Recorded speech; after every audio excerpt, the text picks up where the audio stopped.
Halo teman-teman, jumpa lagi dengan saya Ken Kuda, mahasiswa pendidikan teknik mesin. Nah, masih tentang motor diesel. Nah, di video kali ini saya akan membahas tentang siklus motor diesel pada mesin 4 langkah. Tidak perlu berlama-lama lagi, mari kita simak sebagai berikut.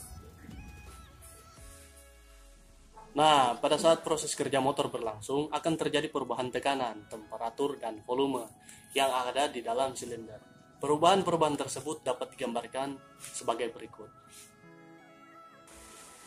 Nah, siklus 4 langkah dari motor diesel terbagi menjadi 6 proses, yaitu sebagai berikut keterangannya.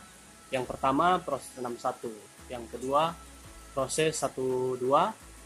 Lanjut, proses 34. Selanjutnya, proses 45 dan proses 56. Nah, proses ini simak sebagai berikut.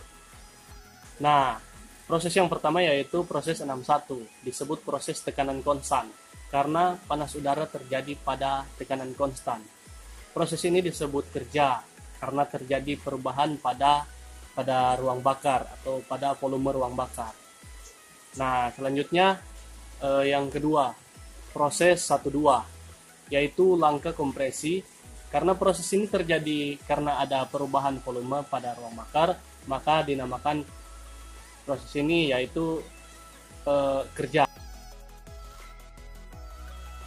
Proses selanjutnya 34, kerja isentropik pada langkah kerja ekspansi. Proses ini juga terjadi kerja karena ada perubahan volume pada silinder.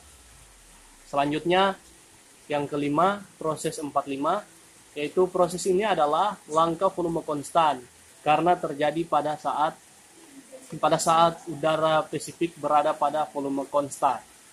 Proses ini tidak terjadi kerja karena tidak terjadi perubahan pada volume atau ruang bakar. Dan yang terakhir, proses 56, yaitu proses buang karena tekanan konstan terjadi pada langkah buang. Dan proses ini terjadi kerja karena terjadi perubahan pada volume ruang bakar. Nah, itulah yang dapat saya jelaskan tentang siklus motor diesel ya pada mesin 4 langkah, yaitu 6 prosesnya pada mesin 4 langkah. Kira-kira itu yang dapat saya jelaskan. Mohon maaf apabila ada kesalahan. Sampai jumpa di video saya selanjutnya. Thank you.